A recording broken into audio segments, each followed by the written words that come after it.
ছাত্রদল নেতা জনি হত্যা, আসাদুজ্জামান মিয়ার 7 দিনের রিমান্ডে। এদিকে হাসপাতাল থেকে কারাগারের সাবেক বিচারপতি মানিক। জানাবো সিলেটে ব্যবসায়ী ও অটো চালকদের দফায় দফায় সংঘর্ষ। তেলের দাম নেমেছে $70, হঠাৎ এতটা কমার কারণ কি? এবং সর্বশেষ জানাবো বগুড়ায় তেলের ট্যাঙ্ক বিস্ফোরণে 4 শ্রমিক নিহত। শুনছিলেন সংবাদ শিরোনাম, এবারে বিস্তারিত। ছাত্রদল নেতা জনি হত্যা, আসাদুজ্জামান মিয়ার 7 দিনের রিমান্ডে। প্রায় এক দশক আগে ছাত্রদল নেতা নুরুজ্জামান জনিকে পুলিশি হেফাজতে হত্যার অভিযোগে করা মামলায় সাবেক ডিএমপি কমিশনার আসাদুজ্জামান মিয়ার 7 দিনের রিমান্ড মঞ্জুর করেছেন আদালত। রাজধানীর খিলগাঁও থানা ছাত্রদলের সাবেক সাধারণ সম্পাদক মোহাম্মদ নুরুজ্জামান জনিকে পুলিশি হেফাজতে ক্রসফায়ারের নামে হত্যার অভিযোগে মামলা করা হয়। মামলার আসাদুজ্জামান মিয়া এজাহার নামীয় 12 নম্বর আসামি। গতকাল রাতে রাজধানীর মহাখালী ফ্লাইওভার এলাকা থেকে আসাদুজ্জামান মিয়াকে গ্রেপ্তার করে র্যাব। হাসপাতাল থেকে কারাগারের সাবেক বিচারপতি মানিক। সিলেট এম.এ.জি. ওসমানী মেডিকেল কলেজ হাসপাতাল থেকে সিলেট কেন্দ্রীয় কারাগারে নেওয়া হয়েছে অবসরপ্রাপ্ত বিচারপতি এ.এইচ.এম. শামসুদ্দিন চৌধুরী মানিক। বিকেল 4টার দিকে হাসপাতাল থেকে কড়া নিরাপত্তায় তাকে কারাগারে নেওয়া হয়। সিলেট কেন্দ্রীয় কারাগারের জেলার মোহাম্মদ সাকাওয়াত হোসেন বিষয়টি নিশ্চিত করেছেন। এর আগে শারীরিক অবস্থার উন্নতি হওয়ায় ওসমানী হাসপাতাল কর্তৃপক্ষ তাকে ছাড়পত্র দেয়। তিনি হাসপাতালে একটি মেডিকেল বোর্ডের তত্ত্বাবধানে চিকিৎসাধীন ছিলেন। অবসরপ্রাপ্ত বিচারপতি মানিকের চিকিৎসায় গঠিত মেডিকেল বোর্ডের প্রধান অধ্যাপক শিশির চক্রবর্তী বলেন, তিনি এখন অনেকটা স্বাভাবিকভাবে চলাফেরা করতে পারায় মেডিকেল বোর্ড হাসপাতাল থেকে তাকে ছাড়পত্র দেওয়ার সিদ্ধান্ত নেয়। সিলেট কেন্দ্রীয় কারাগার জেলায় মোহাম্মদ সাখাওয়াত হোসেন বলেন, সাবেক বিচারপতি মানিককে হাসপাতাল থেকে কড়া নিরাপত্তায় সিলেট কেন্দ্রীয় কারাগারে আনা হয়েছে। তিনি আরো বলেন, তার বিরুদ্ধে দেশের বিভিন্ন স্থানে একাধিক মামলা রয়েছে। সেসব মামলায় যখন যেখানে শুনানির জন্য চাওয়া হবে তখন সেখানে পাঠানো হবে। সিলেটে ব্যবসায়ী ও অটো চালকদের দফায় দফায় সংঘর্ষ। সিলেটে সিএনজি চালিত অটোরিকশা চালক ও ব্যবসায়ীদের মধ্যে সংঘর্ষ হয়েছে। দুপুর 1টার দিকে নগরীর সিটি সুপার মার্কেটের ব্যবসায়ীদের সঙ্গে সংঘর্ষ হয়। কয়েক দফায় দুপক্ষের মধ্যে ধাওয়া পাল্টা ধাওয়া ও ইটপাটকেল নিক্ষেপ চলে। এতে বেশ কয়েকজন আহত হওয়ার খবর পাওয়া গেছে। এছাড়া কয়েকটি অটোরিকশা ও একটি প্রাইভেট কার ভাঙচুর করা হয়েছে। বর্তমানে বন্দরবাজার এলাকায় থমথমে অবস্থা বিরাজ করছে। পরিস্থিতি নিয়ন্ত্রণে ঘটনাস্থলে রয়েছে পুলিশ। প্রত্যক্ষদর্শীরা জানান, সিএনজি চালিত অটোরিকশা পার্কিং করাকে কেন্দ্র করে সিটি সুপার মার্কেটের ব্যবসায়ীর সঙ্গে অটো চালকের বাক বিতণ্ডা হয়। এ সময় অন্য ব্যবসায়ী ও চালকরা এগিয়ে এলে দুই পক্ষের মধ্যে সংঘর্ষ শুরু হয়। পরে ব্যবসায়ীরা বেশ কিছু অটোরিকশা ভাঙচুর করেন। এক পর্যায়ে ব্যবসায়ীদের ধাওয়ায় চালকরা পিছু হটেন। খবর পেয়ে পুলিশ ঘটনাস্থলে আসে, তবে দুপক্ষের লোকজন মুখোমুখি অবস্থানে রয়েছে। অটোরিকশা চালকরা বলছেন, সিটি সুপার মার্কেটের সামনে একজন চালক গাড়ি পার্কিং করছিলেন। এ সময় একজন ব্যবসায়ী দোকান থেকে রাস্তায় পানি ফেলে চালকের উপর পড়ে। এতে ওই চালক প্রতিবাদ করে ব্যবসায়ীরা তার উপর চড়াও হন। এরপর দুই পক্ষের মধ্যে সংঘর্ষ হয়। সিলেট জেলা সিএনজি চালিত অটোরিকশা শ্রমিক ইউনিয়নের সভাপতি জাকারিয়া আহমদ বলেন, একজন অটোরিকশা চালক সিটি সুপার মার্কেটের সামনে গাড়ি পার্কিং করে ব্যবসায়ীরা মারধর করেন। এতে ওই শ্রমিকের মাথা ফেটে গেলে অন্য শ্রমিকরা প্রতিবাদ করতে যায়। এ সময় মার্কেটের অন্য ব্যবসায়ীরা এসে হামলা চালায়। ব্যবসায়ীরা অন্তত 30 থেকে 35টি গাড়ি ভাঙচুর করেছেন। এতে 30 থেকে 40 জন শ্রমিক আহত হন। আহতরা সিলেট এম.এ.জি. ওসমানী মেডিকেল কলেজ হাসপাতালে চিকিৎসা নিচ্ছেন। ব্যবসায়ীদের হামলায় তিনি নিজেও আহত হয়েছেন বলে দাবি করেন। সিলেট মেট্রোপলিটন পুলিশের অতিরিক্ত উপকমিশনার মোহাম্মদ সাইফুল ইসলাম বলেন, অটোরিকশা চালক ও ব্যবসায়ীদের মধ্যে সংঘর্ষের ঘটনা ঘটে। কয়েকজন আহত হয়েছেন, বেশ কয়েকটি অটোরিকশা ভাঙচুর হয়েছে। বিষয়টি সমাধানে দুপক্ষকে নিয়ে আলোচনা চলছে। তেলের দাম নেমেছে $70, হঠাৎ এতটা কমার কারণ কি? বিশ্ববাজারে অপরিশোধিত তেলের দামে রেকর্ড পতন হয়েছে। 2021 সালের পর চলতি বছরের সেপ্টেম্বর মাসে আবার আন্তর্জাতিক বাজারে অপরিশোধিত তেলের দাম প্রতি ব্যারেল $70 নিচে নেমেছে।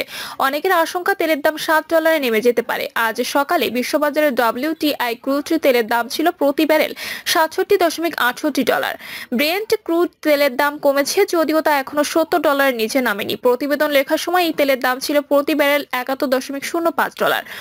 oilprice.com ও রয়টার্স সূত্রে তথ্য পাওয়া গেছে, গত এপ্রিল মাসেও বিশ্ববাজার অপরিশোধিত তেলের দাম ছিল প্রতি ব্যারেল $90। মধ্যপ্রাচ্যের ভূ রাজনৈতিক উত্তেজনার জেরে তেলের দাম বাড়তে শুরু করে। অনেকেই তখন ধারণা করেছিল তেলের দাম আবারও প্রতি ব্যারেল $100 চড়িয়ে যাবে, কিন্তু বাস্তবে ঘটল তার উল্টো ঘটনা। দাম কমে $70 নিচে নেমে এলো। বিশ্ববাজারে অপরিশোধিত তেলের দাম কমার কারণ হিসেবে বিশেষজ্ঞদের একাংশ মনে করছেন চাহিদা কমে যাওয়ার ফলে দাম কমছে। যতই সরবরাহ নিয়ে সংখ্যা থাকুক, দিন শেষে বাজারে পণ্যের দাম নির্ধারণে সবচেয়ে বড় প্রভাব ফেলে চাহিদা যোগানের ভারসাম্য। বিশ্বের সবচেয়ে বেশি তেল আমদানি করে চীন, তাদের চাহিদার উপর বিশ্ববাজার তেলের দাম অনেকটা নির্ভর করে। কিন্তু সেই চীনের অর্থনৈতিক অবস্থা ভালো নয়, সেখানে প্রবৃদ্ধির গতি কমে যাওয়ায় তেলের বাজারে মন্দাভাব তৈরি হয়েছে। বছরের প্রথম ভাগে গত বছরের একই সময়ের তুলনায় চীনের তেল আমদানি কমেছে। চাহিদা কম থাকায় তেল খুব একটা মজুত করছে না চীন। বিশেষজ্ঞরা বলছেন তেলের দাম কমার এটাই মূল কারণ। কোভিড মহামারীর সময় আন্তর্জাতিক বাজারে তেলের চাহিদা শূন্যের কোঠায় নেমে এসেছিল। তখন আন্তর্জাতিক বাজারে অপরিশোধিত তেলের দাম প্রতি ব্যারেল $20 নেমে এসেছিল। এরপর তেলের দাম বেড়েছে। রাশিয়া ইউক্রেন যুদ্ধ শুরু হওয়ার পর তেলের দাম প্রতি ব্যারেলে $100 ছাড়িয়ে যায়। এরপর 2022 সালের অক্টোবর মাসে তেলের দাম প্রতি ব্যারেল $80 নেমে আসে। তারপর থেকে তেলের দাম এর আশপাশে ছিল, কিন্তু চলতি মাসে দাম আরো কমে গিয়ে $70 নিচে নেমে গেল। তেল রপ্তানিকারক দেশগুলোর জোট ওপেকের আশঙ্কা 2024-25 সালে তেলের চাহিদা আরো কমতে পারে। ওপেকের তথ্য বলছে এখন দৈনিক চাহিদা 17,80,000 ব্যারেল হলেও চাহিদা কমে 17,40,000 ব্যারেলে নেমে আসতে পারে। অ্যাঙ্গোলা, আলজেরিয়া, ইরাক, ইরান, সংযুক্ত আরব আমিরাত, কুয়েত, নাইজেরিয়া, ভেনেজুয়েলা, লিবিয়া, সৌদি আরব, গ্যাবন, ইকুয়েটোরিয়াল গিনি, এই 12 দেশ নিয়ে গঠিত জোট ওপেকের উপর মূলত নির্ভর করে বিশ্ববাজারে তেলের দাম কতটা বাড়বে বা কমবে। চাহিদা কমলেই ওপেক অপরিশোধিত তেলের উৎপাদন ও সরবরাহ হ্রাস করে। গত এক বছরের বেশি সময় ধরে তারা তেলের উৎপাদন হ্রাস করেও বাজারের দাম খুব একটা বাড়াতে পারেনি। তবে ওপেক ও সহযোগী দেশগুলো আগামী বছর অপরিশোধিত জ্বালানি তেলের উত্তোলন বাড়াতে পারে বলে জানা গেছে। Asia Pacific petroleum conference S&P global commodity ইনসাইটার্সের গবেষণা বিভাগের ভাইস প্রেসিডেন্ট জিম বুরখার্ট কথা বলেছেন। ওপেক ও সহযোগী দেশগুলো অক্টোবর-নভেম্বর মাসেই অপরিশোধিত জ্বালানি তেলের উত্তোলন বাড়ানোর সিদ্ধান্ত নিয়েছিল, কিন্তু তেলের দাম $70 নিচে নেমে এসেছে। উত্তোলন বৃদ্ধির সময়সীমা 2 মাস পিছিয়ে দেওয়ার সিদ্ধান্ত নিয়েছে। ওপেক প্লাস জানায় প্রয়োজনে তারা উত্তোলন কমানো বা অন্য যে কোনো সিদ্ধান্ত নিতে পারে। APPEC-তে বহুজাতিক কোম্পানি ট্রাফিগুরার তেল বিভাগের প্রধান বেন লাকক বলেন, বিশ্বের দ্বিতীয় বৃহত্তম অর্থনীতি চীনের চাহিদা কমে যাওয়ার কারণে জ্বালানি তেলের বাজারে রীতিমতো উদ্বেগ তৈরি হয়েছে। শিগগির বিশ্ববাজারে অপরিশোধিত জ্বালানি তেলের দাম প্রতি ব্যারেল $60 নেমে যেতে পারে। এমনকি ওপেক ও সহযোগী দেশগুলো উত্তোলন না বাড়লেও বাজারে চাহিদার চেয়ে সরবরাহ বেশি হয়ে যেতে পারে। বগুড়ায় তেলের ট্যাঙ্ক বিস্ফোরণে 4 শ্রমিক নিহত। বগুড়ার শেরপুরে একটি বেসরকারি কোম্পানিতে তেলের কন্টেইনার বিস্ফোরণে 4 শ্রমিক নিহত হয়েছেন। এই ঘটনায় আহত হয়েছেন আরো 3 শ্রমিক। তাদের অবস্থা আশঙ্কাজনক বলে জানিয়েছে চিকিৎসক। দুপুর 12:30টার দিকে ঢাকা বগুড়া মহাসড়ক সংলগ্ন উপজেলার ভবানীপুর ইউনিয়নের ছোনকা নামক স্থানে অবস্থিত মজুমদার প্রোডাক্ট লিমিটেড এই বিস্ফোরণের ঘটনা ঘটে। মজুমদার প্রোডাক্ট লিমিটেডের মানব সম্পদ কর্মকর্তা রঞ্জন চক্রবর্তী জানান, ঘটনার সময় তাদের কোম্পানির ঠিকাদারের 7 জন শ্রমিক রাইস ব্রান তেল উৎপাদনের কন্টেইনার মেরামতের কাজ করেছিল। এই সময় হঠাৎ কন্টেইনারটিতে বিস্ফোরণ ঘটে। এতে অগ্নিদগ্ধ হয়ে ওই সব শ্রমিকরা গুরুতর আহত হয়। পরে কোম্পানির অন্যান্য কর্মকর্তা কর্মচারীদের সহযোগিতা তাদের উদ্ধার করে প্রথমে স্থানীয় উপজেলা স্বাস্থ্য কমপ্লেক্সে নেওয়া হয়, কিন্তু সেখানে অবস্থার অবনতি ঘটলে তাৎক্ষণিক তাদেরকে বগুড়ার শহীদ জিয়াউর রহমান মেডিকেল কলেজ হাসপাতালে পাঠানো হয়েছে বলে জানান তিনি।